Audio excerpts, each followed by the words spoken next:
Hello, Bryce. Ready? Any questions? Daniel with Diehard Media. With losing Jarvis Landry and the addition of Danny Amendola, what's the offense going to look like this year? Yeah, I think it's it's kind of NFL. Every year is a new year, and so you get new pieces and you roll. I think that there's a lot of excitement in our locker room, a lot of excitement, just around the Dolphins organization in general. So we have really good OTAs and ready to roll into training camp with the same momentum that we brought out from or came out with OTA. Thank you. Bryce Patrick on 24/7 Sports. Having spent the last couple seasons or so with the New York Jets and now to the Dolphins organization, what can you already see as far as differences in culture between the two teams? Yeah, well, just like the players, every locker room is different as well, and so it's not anything better, it's not anything worse, it's just different, so it's kind of adapting to that culture, especially having an offensive head coach now. It's probably a little bit different, and just seeing him a little bit around more as far as our offensive rooms go. So, but it's exciting. It was had a blast in New York.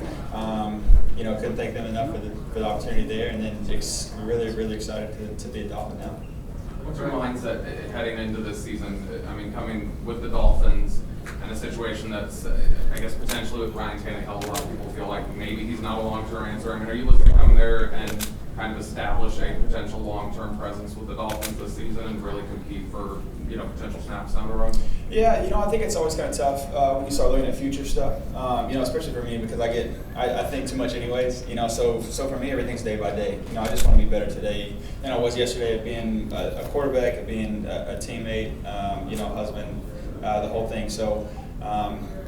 It's I know it's kind of a cliche answer to your question because it is a great question, but I really am a day-by-day kind of guy. So I just want to be better today than I was yesterday, and there's still lots to learn with this offense. And Gase does a great job of coaching his quarterbacks and coaching his players as far as what he wants to do. So I'm just trying to learn, what he wants and what he expects at every play, and see where it goes from there. Bryce, what's been the most challenging aspect of learning how to be Gase's offense?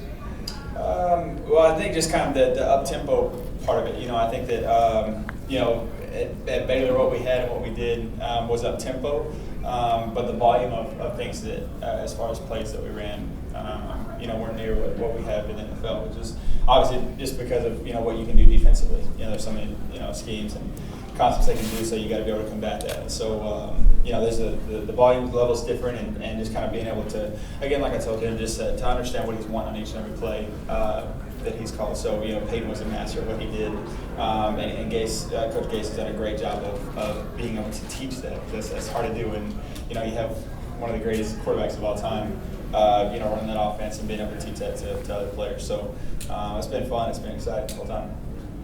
Bryce, James Courtney, Diehard Media. What is one of your greatest football memories getting the chance to play at Baylor here? What was your favorite memory there? Being that we're in Fort Worth, I got to say the 61-58 game, just because it was a special one coming back. We were down 21 and just throwing a pick six, and so a lot of things can happen at that point. But man, we never gave up and kept rolling. That was electric to see. Just our guys on the sideline, and then being in the locker room afterwards was awesome. Coming from Baylor, there's of course been a lot of controversy since you left there, and they've done a lot to kind of clean up the program within the university. Anybody who would, I guess, is considering the university or maybe has some trepidation about it, would you encourage them? How would you encourage them to approach Baylor as a potential place to go for their educations? The whole thing about that is that's life. There's going to be things in life that throw you for a loop, but that shouldn't hinder you. It shouldn't make you cautious about anything. I think what happened to Baylor is very unfortunate, especially knowing the Baylor that I know. As far as how it was portrayed in the media and everything like that, it was a tough road, but we're coming back like you said, and we're going to be stronger for it. And I actually had the opportunity to talk to those guys, that team, after their spring game, and just told them how proud I was of them, because that's tough as an 18, 19, 20-year-old kid to go through what they did. That, like I told them, they're going to be stronger for it. They're going to look back in 20 years and have something in life that they can look back at this moment and be like, I got through that, we can get through this. So, you know, I'm proud of each and every one of those guys. I'm proud to be a Baylor Bear, always will be. And so it's a special place in my heart, always will be. Having a good look at them this spring, how do you think they'll do this fall? I think they'll be great. I really do. You know, it's again, like I said, the other things that happened. It's been a tough road, really a big roller coaster. Not only, you know, from a physical standpoint, but emotional, psychological, the whole thing. So, but we're on the up and up. You know, Coach Rule's got those guys right where he wants them. I think Coach Rule's a great coach. So, I'm excited to see what they're doing in the fall. We have one last question right here in the front. Uh-oh.